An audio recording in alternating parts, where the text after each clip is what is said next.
कि जीवन क्षणभंगुर है, जीवन का कोई भरोसा नहीं। इसलिए कहते हैं कि क्षणभंगुर जीवन की कलिका, कल प्रात को जान खिले ना खिले। मलयाचल की सुच शीतल मंद, ये सुगंध समीर मिले ना मिले। ये कलयुग कलिकाल कुठार यानी कुल्हाड़ी लेकर के खड़ा है कि कलिकाल कुठार लिए है खड़ा। तन नम्र सी चोट झिले ना झिले। इसलिए कहते हैं कि जप ले हरि नाम हरि रसना। क्यों? क्योंकि फिर अंत समय में ये हिले ना हिले। किसी साधक ने लिखा कि काहे माया में भुलाइल बड़ा तोता हो। अरे खोता छोड़ के जाए के पड़ी। सगरी स्वार्थ खातिर निमन बाउर होता हो। ये खोता छोड़ के जाए के पड़ी। काहे माया में भुलाइल बड़ा तोता हो। खोता छोड़ जाए के पड़ी। सगरी स्वार्थ खातिर निमन बाउर होता हो। कि सगरी स्वार्थ खातिर निमन बाउर होता हो। खोता छोड़ के जाए के पड़ी। काहे माया में भुलाइल बड़ा तोता हो। खोता छोड़ के जाए के पड़ी।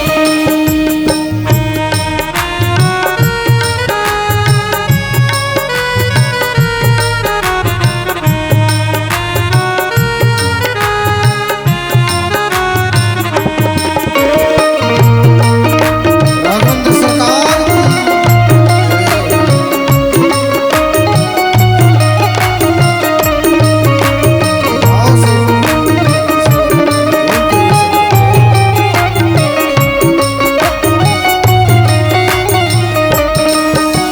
चाहे आप जितना भी धन कमा लीजिए, साधक कहता है लाख करोड़ धन तू कमैबा।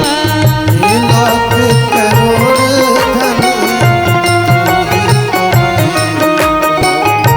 लाख करोड़ धन तू कमैबा। लाख करोड़ धन खाला खियाला ना त काले के जइबा। खाला खियाला काले की जई। हाँ खाला खियाला ना त काले के जइबा। खाला खियाला काले की जई। जो कुछ भी है दान करिए, भोग करिए, अन्यथा यहाँ पर सब धरा का धरा ही रह जाएगा। और अंत समय में कितनी सुंदर बात कही साधक ने, क्या कि ताहर छीन ली है पहिरल लंगोटा हो। ताहर छीन ली है पहिरल लंगोटा हो। खोता छोड़ के जाए के पड़ी। ताहर छीन ली है पहिरल लंगोटा हो। खोता छोड़ के जाए के पड़ी।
जीवन की सच्चाई को बताता हुआ एक बहुत ही प्यारा निर्गुण आप सभी के मध्य में जरा ध्यान से सुनिए और एक एक शब्द पे गौर देने योग्य बातें हैं।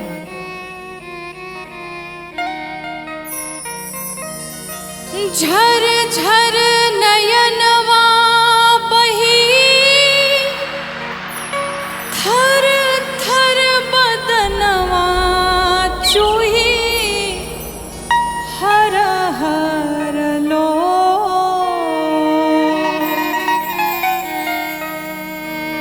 झर झर नयनवा बही, थर थर बदनवा चूही, हर हर लो। फर फर सुगनवा जहिया, अरे उड़ी जई है हो जैसे सेन्ही पाके चोर। तब फर फर सुगनवा जहिया, उड़ी जई है हो जैसे सेन्ही पाके चोर। फर फर सुगनवा जहिया, उड़ी गई है हो जैसे सेन्ही पाके चोर। झर झर नयनवा बही, थर थर बदनवा चूही, हर हर लो। झर झर नयनवा बही, थर थर बदनवा चूही, हर हर लो।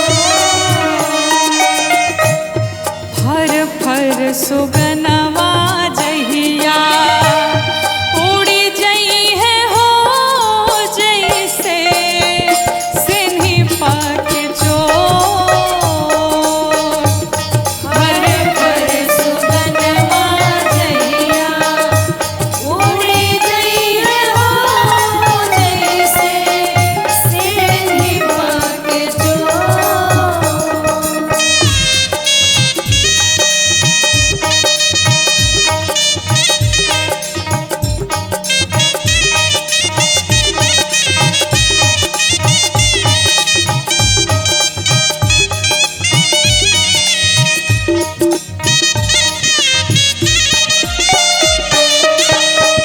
हरि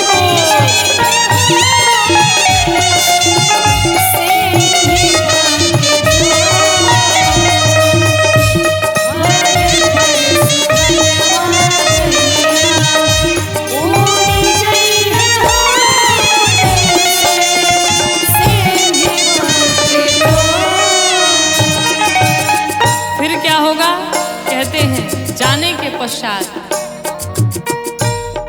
हरियार बसवा उजरे, कफन के असवा ससवा, तूरी जहिया डोर। हरियार बसवा उजरे, कफन के असवा ससवा, तूरी जहिया डोर। और अंत में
हैं जो जीवन भर हमने करोड़ों की संपत्ति कमाई हुई है, वो एक फूटी कौड़ी भी किसी के साथ जाने वाली नहीं है। साधक कहता है, रुपया के बोरवाए गो फूटा हो कटोरवा संगे जाई न तो।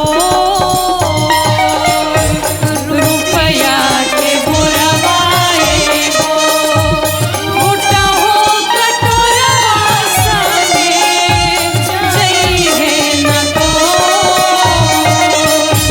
रुपया के बोरवाए गो फूटा हो कटोरवा संगे जाई न तो।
शिकारी खरारी भज हो कौआ मारी न ठोर। एही से शिकारी खरारी भज हो कौआ मारी न ठोर। एही से शिकारी हरारी भाज हो कौआ मारी न ठोर।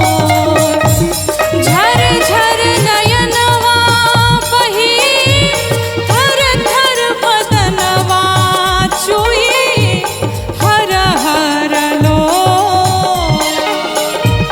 झर झर नयनवा बही थर थर बदनवा चुई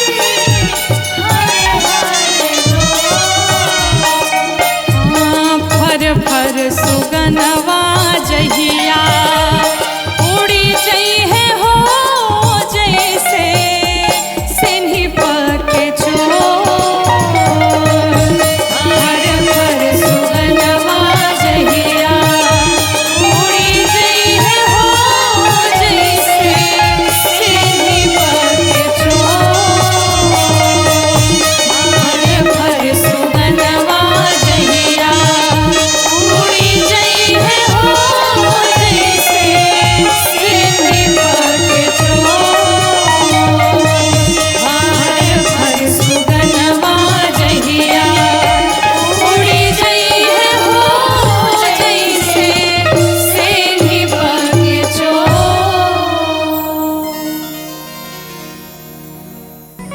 कहते इस जीवन का कोई भरोसा नहीं। इस संसार में जितने भी लोग आपसे जुड़े हैं सब स्वार्थ के नाते ही जुड़े हैं। स्वार्थ लागी करई सब प्रीति। एक भगवान से ही ऐसा संबंध है जो भगवान बिना कारण ही कृपा करते हैं, बिना कारण ही करुणा करते हैं, बिना कारण ही अपने भक्तों से अगाध प्रेम करते हैं। तो अगर किसी से प्रेम करना है तो श्री ठाकुर जी से प्रेम किया जाए, श्री गोविंद से प्रेम किया जाए, माधव से प्रेम किया जाए। क्योंकि कहते हैं कि अगर आपके पास मनी है तो आपके पास मेनी है, यानी आपके पास पैसे हैं तो आपसे बहुत सारे लोग जुड़े हैं। अगर पैसे नहीं हैं तो फिर आपके पास कोई नहीं बचेगा। एक बहुत ही सुंदर निर्गुण भजन, आइए हम सभी मिलके गाते हैं। कि तू ता दुनिया के मेला में अकेला हो अचुके कौनो खेला हो जाई कि तू ता दुनिया के मेला में अकेला हो अचके कौनो खेला हो जाई तू ता दुनिया के मेला में अकेला हो अचके कौनो खेला हो जाई मिली कबो ना करैली बोके केला हो कि मिली कबो ना करैली बोके केला हो अचके कौनो खेला हो जाई तू ता दुनिया के मेला में अकेला हो अचके कौनो खेला हो जाई तू ता दुनिया के मेला में अकेला हो अचके कौनो खेला हो जाई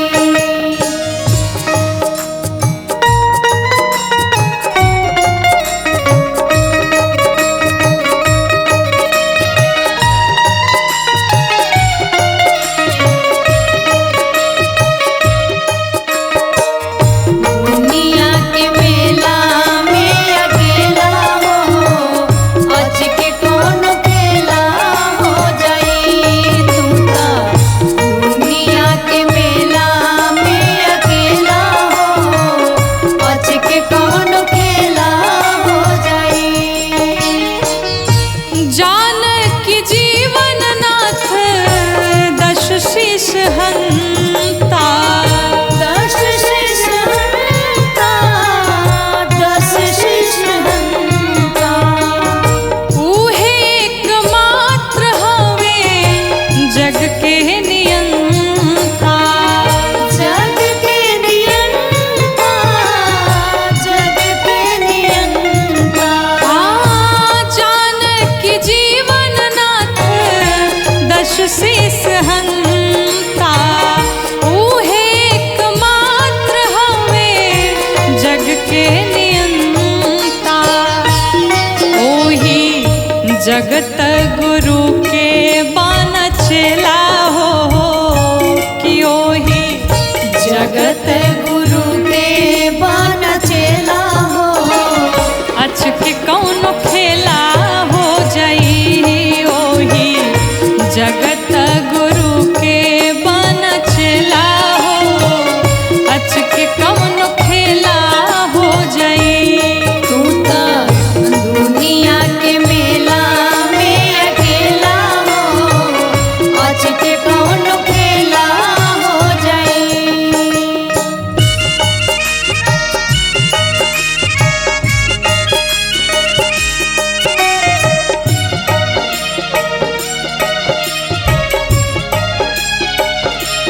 तू ता दुनिया के मेला में अकेला हो अचके कौनो खेला हो जाई तू ता दुनिया के मेला में अकेला हो अचके कौनो खेला हो जाई घेरले बा बेटा बेटी भाई में हरारू भाई में हरारू भाई में हरारू माया में बजारू धरैल तू बेचारू धरैल बेचारू धरैल बेचारू घेरले बा बेटा बेटी भाई में हरारू माया में बजारू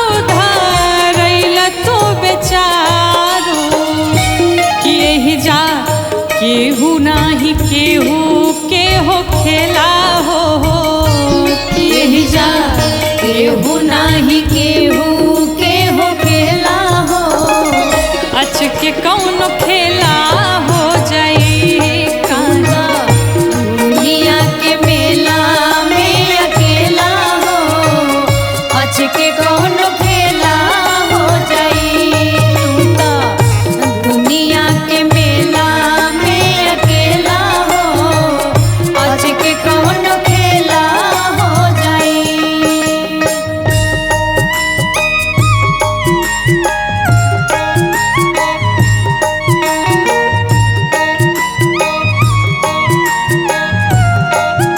तू तो दुनिया के मेला में अकेला हो आज के कौन खेला हो जाई तू तो दुनिया के मेला में अकेला हो आज के कौन खेला हो जाई। जीव कठपुतरी हा राम जी मदारी राम जी मदारी हो राम जी मदारी ऊ जवन चाहस तुमने होला ए शिकारी होला ए शिकारी होला ए शिकारी। हाँ जीव कठपुतरी हा राम जी मदारी ऊ जवन चाहस तोने होला ए शिकारी कि गौरी इष्ट अनुपमा अलबेला हो कि गौरी इष्ट अनुपमा अलबेला हो आज के कौन खेला हो जाई तू तो दुनिया के मेला में अकेला हो आज के कौन खेला हो जाई।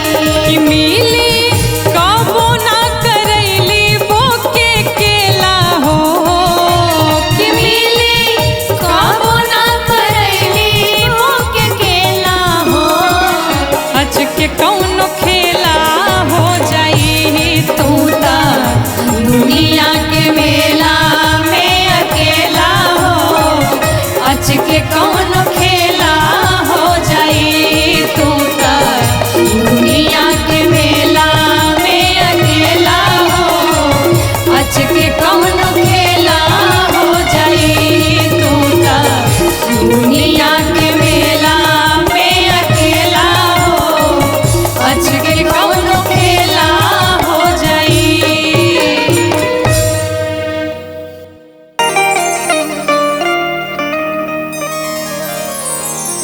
सब कुछ छूटी हो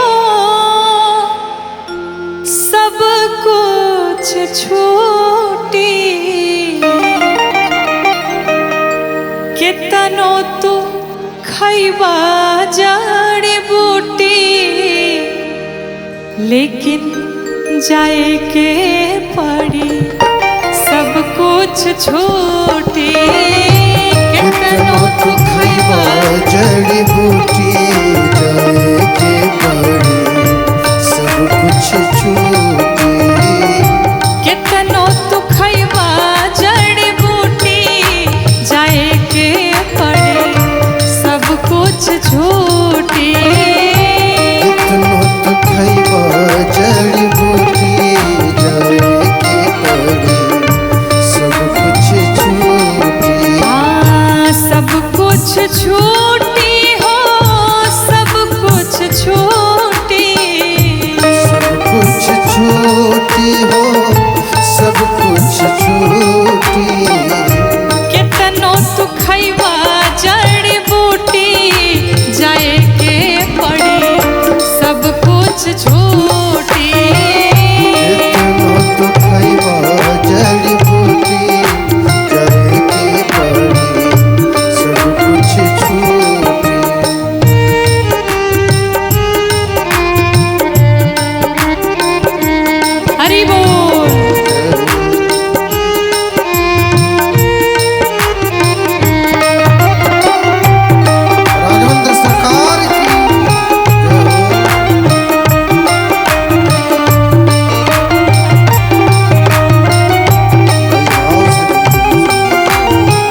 के मकान हो। सारा मृत्यु लोक के साधन समान हो। सारा मृत्यु लोक के साधन समान हो। बिल्डिंग आलिशान संग मरमर के मकान हो। आलिशान संग मरमर के मकान हो। सारा मृत्यु लोक के साधन समान हो। सारा मृत्यु लोक के साधन समान हो। जाई नाही साथे कौड़ी फूटी, जय के पड़ी सब कुछ छूटी। जाई नाही साथे कौड़ी फूटी, जय के पड़ी सब कुछ छूटी।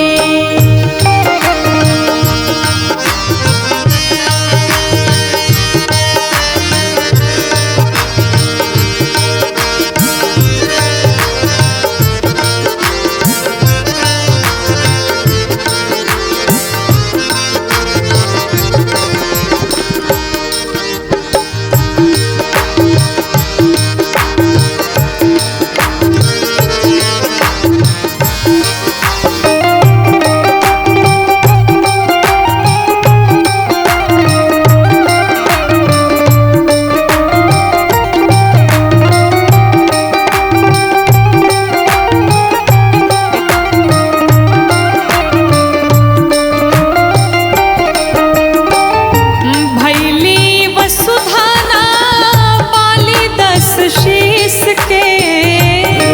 मेरी वसुधाना पाली 10 शीस के।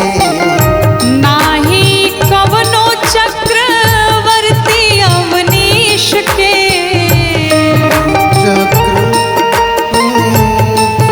अवधीश के।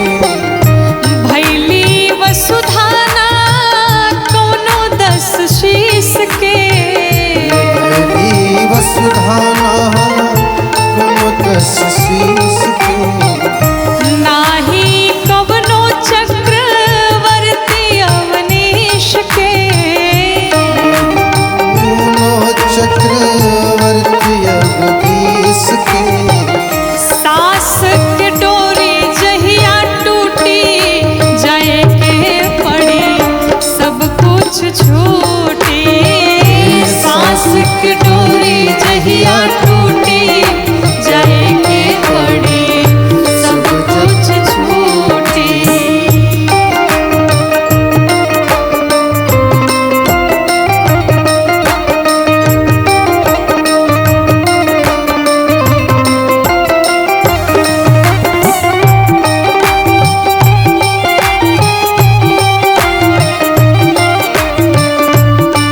राघवेंद्र सरकार की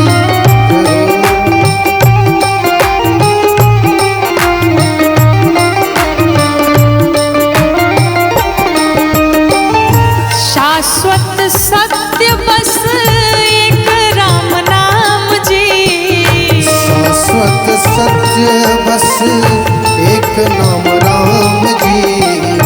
गौरी शिकारी के बस यही से बकाम जी। गौरी शिकारी के बस यही सेवा काम जी। शाश्वत सत्य बस एक राम नाम जी। शाश्वत सत्य बस एक राम नाम जी। गौरी शिकारी के बस यही से बकाम जी। गौरी शिकारी के बस यही सेवा नाम जी। राम धन के केहू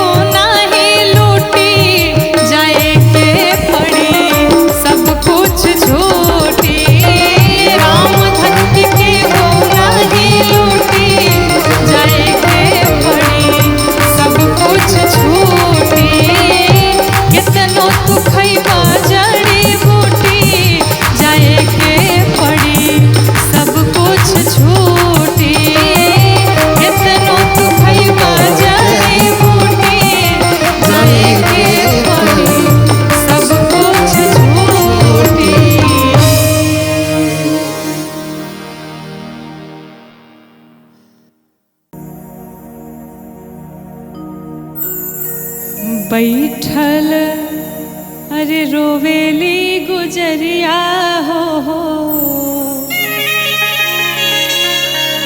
बैठल रोवेली गुजरिया हो आई चुनरिया में दाग लागल बैठल रोवेली गुजरिया हो चुनरिया में दाग लागल कैसे जाई पिया के नगरिया हो कैसे जाई पिया के नगरिया हो चुनरिया में दाग लागल बैठल रोवेली गुजरिया हो चुनरिया में दाग लागल।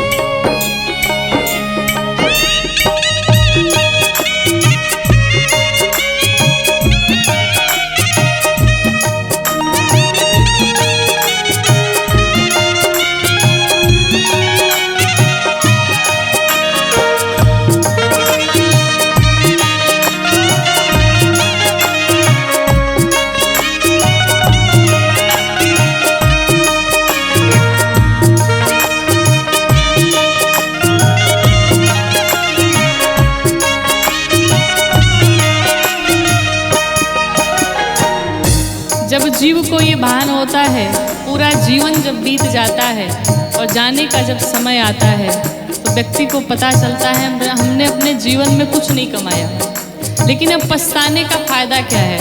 साधक कहता है आइल भगवाना के हमरो संदेशवा आइल भगवाना के हमरो संदेशवा जाए के बहामारो के पियावा के देशवा जाए के बहामारो के पियावा के देशवा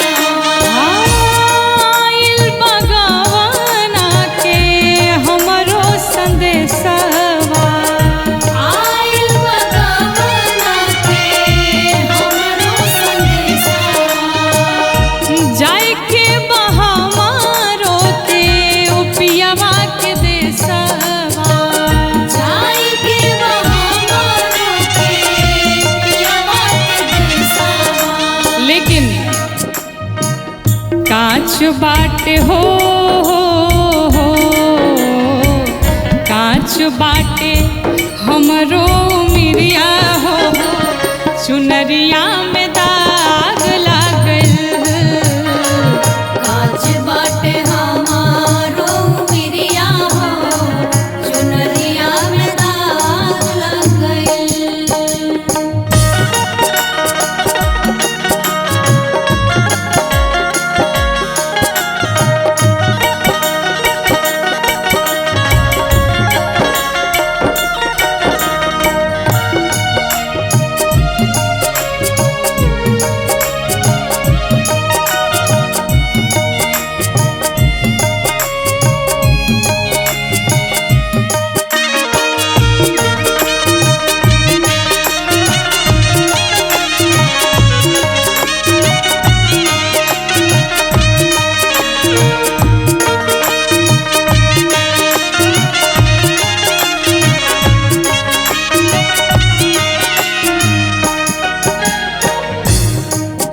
ये धरती पर जहाँ हम आकर के सभी मनुष्य सारे प्राणी रहते हैं, ये हम सभी का मायका है और भगवान का घर हम सभी का ससुराल है। आप एक बार विचार करिए, कोई भी कन्या अपने मायके में जब आती है तो कितने दिनों तक मायके में रह सकती है? थोड़े दिनों तक। लेकिन इस मायके में आकर के हमने आपने मिलकर के 4 प्रकार के मित्र बनाए। कौन कौन से? काम, क्रोध, लोभ, मोह, ये 4 प्रकार के हमारे मित्र हैं और दिन रात हम इसी के सानिध्य में रहे, इन्हीं से हमने प्रेम किया। साधक कहता है नैहर में चार गो यार बनवली, नैहर में चार गो यार बनवली, दिन रात नाही से नैना लड़वली, दिन रात नाही से नैना लड़वली, नैहर में चार गो यार बनवली, नैहर में चार गो यार बनवली, दिन रात नाही से नैना लड़वली, दिन रात नाही से नैना लड़वली, उनके सुतवली हमसे जरिया हो, उनके सुतवली हमसे जरिया हो, चुनरिया में दाग लागल, बैठल रोवेली गुजरिया हो, चुनरिया में दाग लग गइल।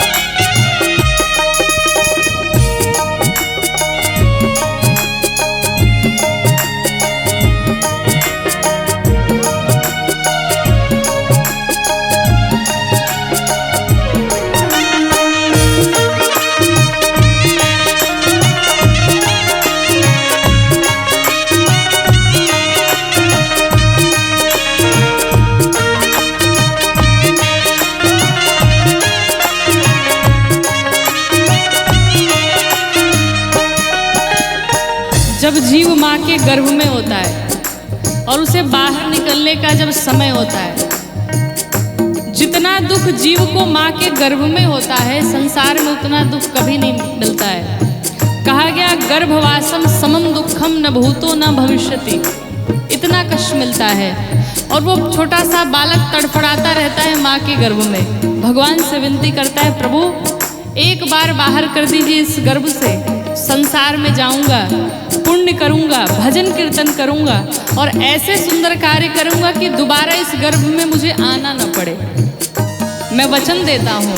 भगवान से ये वादा करता है, लेकिन जीव जैसे ही गर्भ से बाहर आता है, भगवान की सारी बातें भूल जाता है और संसार के विषयों में लिपट जाता है। साधक कहता है, साच बात पियावा के हम भूल गईली, साच बात पियावा के हम भूल गइली, पछतात बानी की का कईनी, पछतात बानी की का कइली, ओ साच बात पियावा के हम भूल गईली, साच बात पियावा के हम भूल गइली, पछतात बानी की का कईनी। पछतात बानी की का कइली। लेकिन अब पछताने का क्या फायदा? डोली आइल हो, डोली आइल हमारी दुवरिया हो, चुनरिया में दाग लागल, बैठल रोवेली गुजरिया हो, चुनरिया में दाग लग गइल। सब बात जब पूरा जीवन बीत गया तो अब अंत में फिर पछताने का क्या मतलब है? और अंत समय में जब हम पछताते हैं तो हमारे पास और कोई उपाय नहीं बचता है। फिर हम क्या करते हैं? सिर्फ रोते ही रोते हैं अंत समय जब आता है तो। इसलिए साधक कहता है, बार बार कथाओं में निवेदन किया जाता है, अभी भी कुछ बिगड़ा नहीं है, अभी भी समझ जाया जाए, अभी भी भगवान के चरणों को पकड़ लिया जाए, बुरे कर्म करने से बचा जाए। साधक कहता है,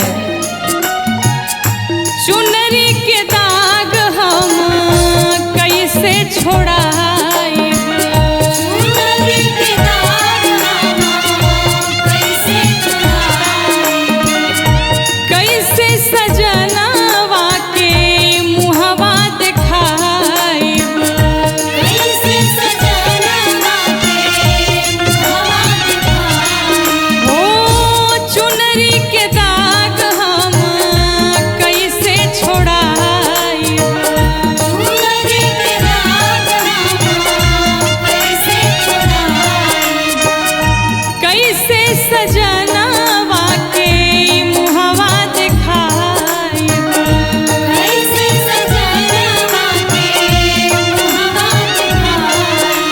और ये बात सोच करके जीव लगता है रोने, लेकिन अब कोई मतलब नहीं है। साधक क्या कहता है?